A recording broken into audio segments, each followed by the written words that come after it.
We're on the red carpet for the She Rocks Awards, 9th annual, and we're with Starr Parodi, who's one of our recipients this evening. Hello, Starr. Hey, John, how are you? I'm good. I see that you are comfortable at home with a little guest on the ground there behind you. Yes, you can see he's had a hard day. Well, what a beautiful setup you have. So congratulations on your award. Thank you so much. It is, I am over the moon about it, and it's just, a huge honor to be among everybody and to be recognized. And, it's just such a great group of people. I'm really excited. I'm excited for you. I think there's going to be a lot of fun to look forward to tonight for sure. Me too. Me too. I can't wait. And tell me about your involvement with the She Rocks Awards. How long have you been working with the team? Well, I think I attended the very first She Rocks Awards. How many years ago is it? Like maybe 9 years ago or so? I Yes, don't even this know. is number 9, so yep. But I've known Laura for a really long time, and I just love the work that they do, and so that's been my involvement with them. Yeah. And this past year, as president of the Alliance for Women Film Composers, we had a chance to do some collaborations on some events, which was really cool too. Very cool. And tell me about why, just your feelings about why an award like the She Rocks Awards is important. You mean why it existing is important?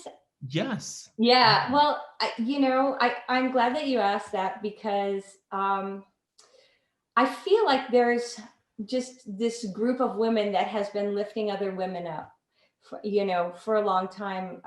Many women in the industry have been very invisible. And I just think that this is an incredible way to recognize women in all different mediums and fields, not just performers, but people behind the scenes. And just, it's just, that's why I think it's important. It's just a wonderful way to recognize women's achievements. Absolutely. Who are some of your heroes that perhaps, there's my own dog barking in the background, sorry. Oh, my dog's gonna hear him and he's gonna Yeah, exactly. We're going to cause a whole fiasco here.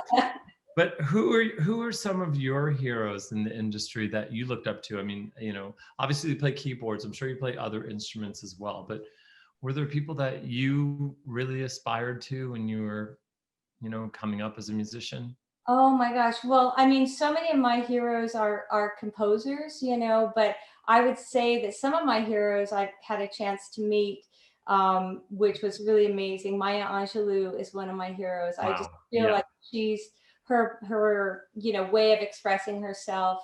Mavis Staples is one of my heroes. Rosa Parks is one of my heroes. There's so many incredible musicians that that are just, again, being able to be recognized and have been in the wings for a long time and are kind of finally getting out there. It's really cool. I think it's I worked with Mavis Staples before too. She was amazing. I did her makeup for an event once, and she was so much fun. Oh my gosh, such a cool person. Yes, amazing. Very easy, So as a composer, do you look then to? I mean, there's a lot of poets mentioned and activists mentioned and the people that you admire. Where do you draw your inspiration from? Is it from other musicians, or is it from poets? Is it from what's happening for you? How does a layperson better understand how a composer comes up with something? I think it's just layers. It's like an onion, that layers get kind of peeled off, I think that life is the great inspiring thing, Yeah.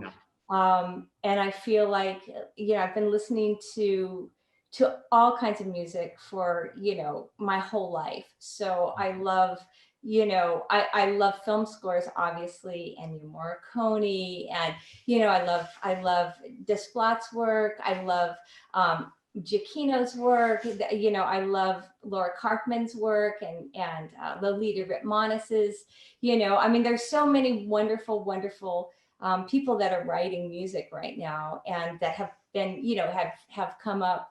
But there's also the classics, through the years, that just studying scores, Shostakovich and Tchaikovsky and Beethoven, and there's just so much to be learned from the masters. And so I guess I draw my inspiration from kind of everything, Yeah, and also just living and wanting to contribute something, something meaningful to the world, and sure. some kind of light. Yeah. Tell me about what you think you learned about yourself this last year. Oh, well, my whole family had the coronavirus, Oh, including myself. So we were all super sick. And I can tell you that I learned a lot from that. One thing is that I always thought I was appreciative of everything, but I became more appreciative of everything, including just being able to sit in a chair and breathe, you know. And I also really felt like I learned to appreciate life even when you don't feel good, because not everything's rosy all the time, and that was pretty rough. So and then I just feel like things that I always took for granted, like getting together for a dinner, or getting together for meeting to talk about ideas, or music, or just doing anything, it takes on a bigger, more important meaning now. no kidding. Well, that was a deeper answer than I expected. Yeah. I hope everyone is well now. Oh, everybody's good. Everybody's good. We got Glad it actually like early March. So, Okay. we're good. Okay. And who also in the honorees are you excited to see? If we were going to be in a room full of these people, if we could have our wish, who would you first run over to? Oh my gosh. Well, maybe Amy, the Go-Go's, I just, love their music as well. Cynthia, I mean, and I would run over to Laura Whitmore and give her a big hug and thank her for all she's doing too. Yeah, absolutely. Well, I'm excited for you, and I hope that you enjoy the festivities tonight. Thank you. It's so good to see you. And thank you for your wonderful questions and talking. It's really great to talk with A you. pleasure. You too. Thanks for answering so honestly. And I know that you're in the middle of work, so Oh, it's all good. It's all good. This is a great break.